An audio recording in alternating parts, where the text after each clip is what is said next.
e para a nossa primeira mesa da tarde com o tema A Guerra Fiscal no ICMS, nós convidamos para falar sobre o tema o direito ao crédito na aquisição de bens e a Resolução Mineira número 316601, professor da Universidade Federal do Rio de Janeiro e advogado Eduardo Maneira. Boa tarde a todos. Eu costumo falar dali porque é mais fácil de ler as colinhas, mas como nós estamos assim num seminário mais aconchegante, acho que dali eu vou ficar um pouco distante de vocês, vou falar de pé mais daqui. Em primeiro lugar, mais uma vez, é uma honra participar de evento da Bradet, que sempre prima pela seriedade, pela boa escolha dos temas e pela seriedade com que os temas são tratados, dando oportunidade para advogados de contribuintes e representantes da Fazenda Pública se manifestarem. Este tema que eu fui agraciado com ele, o direito ao crédito na aquisição de bens e a Resolução Mineira número 3166, é um tema que realmente desperta muita paixão em falar sobre ele. Obviamente que eu vou falar mal da Resolução Mineira, mas antes de chegar a isso, eu tenho que fazer algumas ponderações. Em primeiro lugar, apenas para relembrar e contextualizar com os senhores o tema da nossa palestra.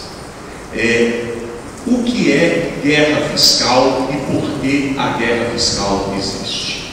Nós sabemos que o Brasil adota um modelo de tributação do consumo que é um modelo peculiar. O Brasil deve ser o único país do mundo que fatia a tributação do consumo entre a União e os Estados membros. A União tributa o consumo por intermédio do IPI e os Estados membros tributam o consumo por meio do ICMS. Nós sabemos que esse não é o modelo ideal e que nenhum outro país o faz. O imposto sobre o consumo está sempre na competência da União. E Estados unitários, não há que falar em problema de competência, mas é um tributo de perfil nacional, de nítido caráter nacional. Pois bem, então a guerra fiscal decorre desta distorção. O ICMS, que é um imposto de caráter nacional, é de competência dos Estados membros. A guerra fiscal pode se dar basicamente em duas ocasiões. A primeira se refere às legislações estaduais que trazem incentivos aos importadores, empresas que exercem atividade de importação, várias legislações de estados que normalmente têm portos, exemplo clássico do Espírito Santo com seu fundado, criam legislações favoráveis, em critério comparativo, melhores do que a de outros estados, incentivando a importação com alíquotas menores, programas de incentivos diferenciados, para que se instalem no seu estado empresas importadoras, para que os seus portos sejam rendosos, movimentados e mais competitivos que os outros. Então, na importação pode ocorrer a guerra fiscal e aí se discute importação indireta, onde a quem deve o imposto pela importação, etc, etc. Desta parte da guerra fiscal, nós não vamos cuidar. Nós vamos cuidar da outra parte, dos incentivos fiscais. O que é guerra fiscal? Quando qualquer estado concede benefícios e incentivos fiscais sem seguir o trâmite ditado pela Lei Complementar número 2475, que exige autorização convenial para a concessão de benefícios, nós estamos tratando de guerra fiscal. E o que seria benefício e incentivo fiscal? qualquer alíquota inferior a 12%. Por quê? Há a salvaguarda constitucional, sabendo o legislador constituinte da dificuldade de harmonizar a tributação do consumo, pelo fato de 26 estados, mais o Distrito Federal, deterem a competência para instituir esse imposto, há algumas salvaguardas constitucionais. Qual é? As alíquotas interestaduais são definidas por resolução do Senado. E as alíquotas internas não podem ser inferiores do que a alíquota interestadual. A alíquota interestadual fixada por resolução do Senado é de 12%, a não ser quando estados do Sul e do Sudeste, com exceção do Espírito Santo, vendem para os estados do Norte, Nordeste e Centro-Oeste. Mas a regra geral é a alíquota de 12%. Quando a alíquota interna deste imposto for inferior a 12%, e o estado que a pratica não seguiu a tramitação legal ditada pela Lei Complementar número 2475, nós estamos falando de guerra fiscal. E por que ocorre essa guerra fiscal? Por que determinados estados praticam alíquotas inferiores a de 12% em afronta à Lei Complementar número 2475, com a intenção deliberada de retirar do ICMS a sua característica essencial, que é a neutralidade. O que é a neutralidade tributária? A empresa, quando vai definir o local em que ela vai se instalar, o local onde ela irá investir, ela deve levar em conta a localização geográfica do estado, a infraestrutura do estado, se ele tem estrutura rodoviária, portuária, se a estrutura dele de saúde pública e de educação é boa. São esses fatores que levam ou deveriam levar o empresário a escolher o local, se a matéria-prima que ele precisa está próxima ou não. Isso que deveria definir ser um fator decisivo para o empresário de escolher o local onde ele vai fazer empreendimentos, investimentos, etc. Como, e isso é uma constatação, estados mais ricos e que têm melhor infraestrutura, como o estado de São Paulo, o estado do Rio de Janeiro, o estado de Minas, está entre esses estados, entre aspas, privilegiados. Eles não precisam se valer tanto dos benefícios fiscais ilegítimos, porque a neutralidade tributária os favorece. Então, esse normalmente é um artifício utilizado por estados que, num ambiente de neutralidade tributária, estão em condições de concorrência desfavorável. Por que eu vou me instalar no centro-oeste, distante de um centro consumidor forte, distante do Porto de Santos, do Porto do Rio de Janeiro? Eu vou me instalar porque lá eu vou receber benefícios fiscais. E esse benefício fiscal não vai seguir a tramitação que é definida na Lei Complementar número 2475. Então, isso é guerra fiscal. Eu conceder benefícios ilegitimamente, ou seja, sem ter a autorização dos demais estados.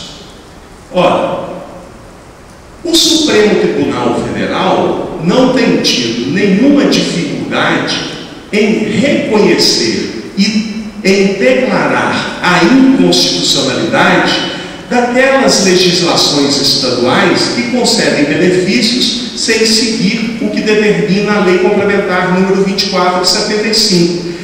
Recentemente, o Supremo declarou a inconstitucionalidade de diversas legislações estaduais. Mas isso resolve o problema? Não resolve o problema. Por quê? Qual é a grande dificuldade desta guerra fiscal? é, uma vez declarada a inconstitucionalidade da lei estadual que concede benefício, o que fazer com os créditos do ICMS do terceiro de boa-fé? E aqui vamos explicar como que normalmente se dá esse incentivo fiscal.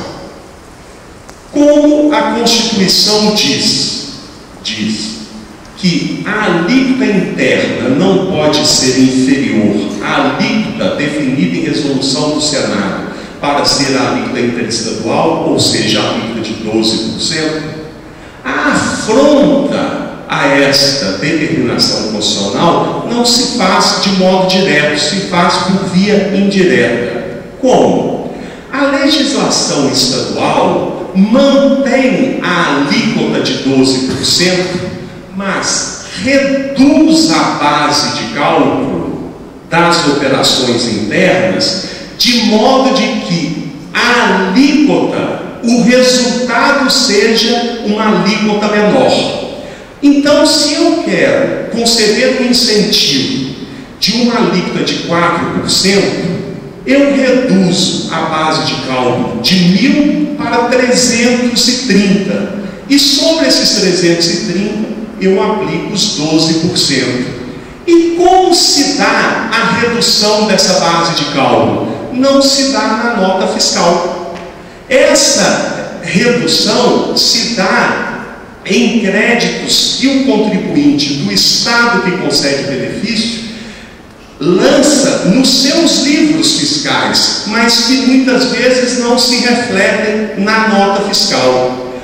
O contribuinte do Estado, comprador daquela mercadoria, vai receber a mercadoria acobertada por uma nota fiscal que vai ter uma base de cálculo normal e a alíquota de 12%. O que este contribuinte vai fazer?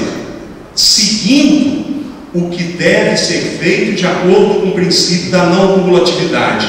Aquilo que ele compra gera crédito, aquilo que ele vende gera débito. Ele vai se creditar dos 12% que estão estampados na nota fiscal. Ao vender a mercadoria, ele vai se debitar e pagar a diferença.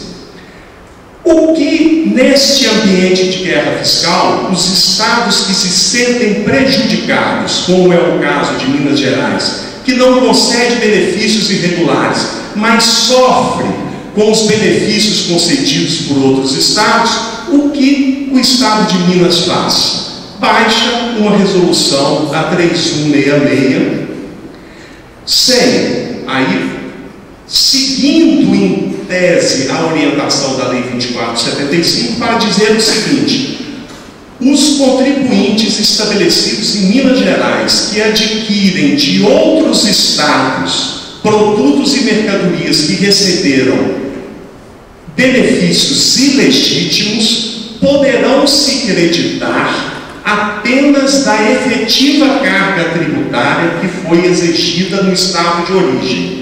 Então, se a nota fiscal estampa 12%, mas a carga real foi de 4%, só poderá haver o creditamento de 4%. Isto por meio de resolução. Qual é o problema?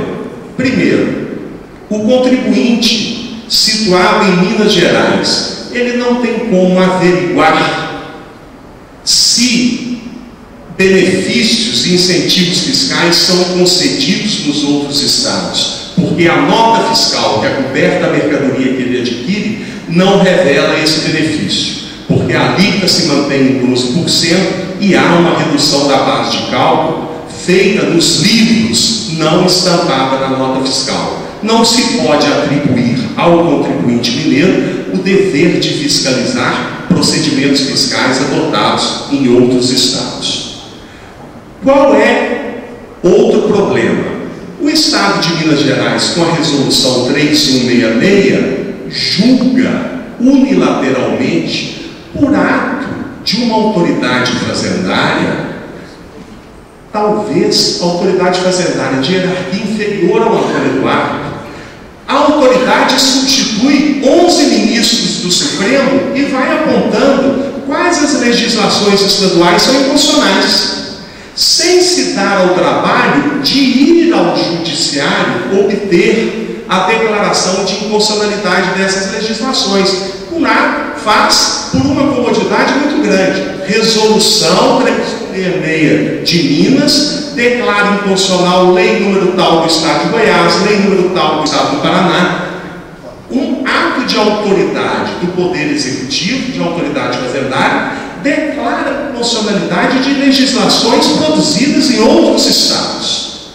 Isso não se pode admitir esse procedimento, até mesmo porque fere esse ambiente de guerra fiscal, reflete um momento de crise, porque nós passamos também de crise de separação dos poderes. Quer dizer, o Executivo julga cada vez mais, legisla cada vez mais, o Judiciário legisla cada vez mais e o Legislativo é cada vez menos legislativo. Nós estamos num ambiente de crise de separação dos poderes. Mas vem a Resolução 3166 em retaliação aos outros estados que praticam ilegitimamente benefícios fiscais. O que faz a Resolução 3166? Prejudica o contribuinte instalado no seu próprio estado que adquiriu essas mercadorias de boa fé. Qual tem sido a orientação jurisprudencial do Supremo? Em primeiro lugar, em relação às legislações que concedem benefícios fiscais, não há nenhuma dificuldade do Supremo declará-las inconstitucionais.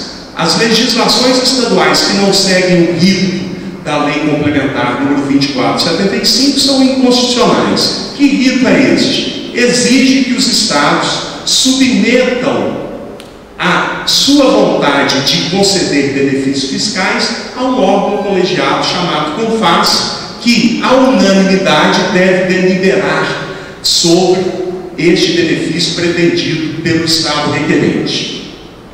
O reconhecimento dessa inconstitucionalidade não há a menor dificuldade de o Supremo fazer e tem feito. Aí o grande problema é o seguinte: e o que fazer com os créditos? O que fazer com os créditos apropriados pelo contribuinte situado no estado que recebe essa mercadoria, que recebeu ilegitimamente um benefício fiscal? Há uma jurisprudência, num primeiro momento, até meados dos anos 2000, o Supremo mantinha o direito de crédito para o adquirente em nome do princípio da não cumulatividade. Depois, num precedente que o relator foi o ministro César Peluso, o Supremo passou a adotar posição semelhante a essa que consta da Resolução 3166. Se o contribuinte se apropriou de 12%, mas a carga efetiva no estado de origem foi de 4%, o Supremo passou a considerar que isso era uma isenção parcial e que o contribuinte comprador da mercadoria deveria se apropriar de apenas 4%. Qual é a consequência disso? É o Supremo legitimando a guerra fiscal. Estados, não se preocupem com a alíquota mínima de 12%. Estados, não se preocupem em ir ao CONFAS pleitear a concessão de benefício. Adotem a alíquota que vocês bem entenderem: 1%, 2%, 3%, 4%. Qual é a consequência? O contribuinte que irá adquirir esta mercadoria poderá se creditar de 1%, 2%, 3% ou 4%, e está tudo resolvido. Ou seja, em nome do princípio da não cumulatividade, o Supremo legitimou a guerra fiscal. Podem praticar as alíquotas internas que bem entenderem, desde que o creditamento feito pelo contribuinte adquirente da mercadoria seja proporcional ao benefício concedido, e está tudo resolvido. absolutamente equivocada esta posição do Supremo, no meu entender. Recentemente, esta resolução 3166 foi submetida à apreciação do Supremo, que, tendo por relatora a ministra Ellen Grace, que em medida cautelar suspendeu a eficácia dessa resolução. E parece-me que sinalizou num sentido diferente daquele que a jurisprudência estava se consolidando, porque se questionou se seria legítimo o estorno dos créditos por parte de quem comprou a mercadoria, o terceiro de boa-fé. Bom, então, qual é a solução? A Lei Complementar número 2475 dá duas soluções. Uma, reconhecida a ineficácia do ato. Qual ato? Que concedeu ilegitimamente o benefício. Esse reconhecimento da ineficácia do ato tem que ser pelo Poder Judiciário, e o reconhecimento dessa ineficácia tem que se tornar público, decisão judicial que se torna pública. Reconhecido, a lei dá dois caminhos. O primeiro, estornar o crédito do adquirente. Acho o caminho absolutamente inconstitucional, porque fere exatamente o que se pretende, fere o princípio do federalismo, porque é a oficialização da guerra fiscal. Basta estornar na medida do incentivo, se lá se tributa em 2%, se toma um crédito de 2%. Então acabaram-se as alíquotas mínimas. Qual outro caminho que a Lei Complementar número 2475 dá? Cobra-se do contribuinte do estado de origem que recebeu o benefício ilegítimo. Este me parece ser um melhor caminho, mas a lei não diz quem teria legitimidade para cobrar desse contribuinte o imposto que ele não recolheu. Ora, se o estado que concede o benefício for aquele legitimado para cobrar, dificilmente ele fará. Se ele concede o benefício, por que depois ele vai litigar contra aquele contribuinte que recebeu o benefício dado por ele? Então, o que eu percebo é, obviamente, que há um desconforto de estados como de Minas Gerais, como do Rio, como de São Paulo, que não praticam esses benefícios ilegítimos, mas que sofrem as consequências. Mas, como diz o ministro Pertence, inconstitucionalidades não se compensam. Eu não posso reagir a uma inconstitucionalidade praticando outra. E acho que a Lei Complementar número 2475 não dá a solução para o caso. A solução de se estornar o crédito do contribuinte adquirente é injusta para esse terceiro de boa-fé, além do que vai consolidar a guerra fiscal.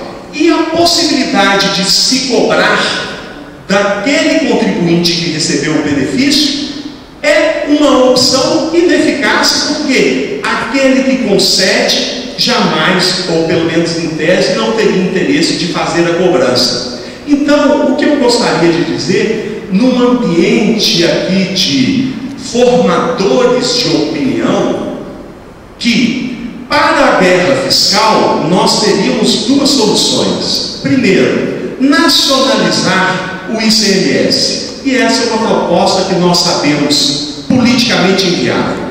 Os estados não vão abrir mão da competência constitucional de instituir o ICMS. Então vai continuar no Brasil essa peculiaridade de ser o único país que divide entre União e Estados-membros a tributação do consumo.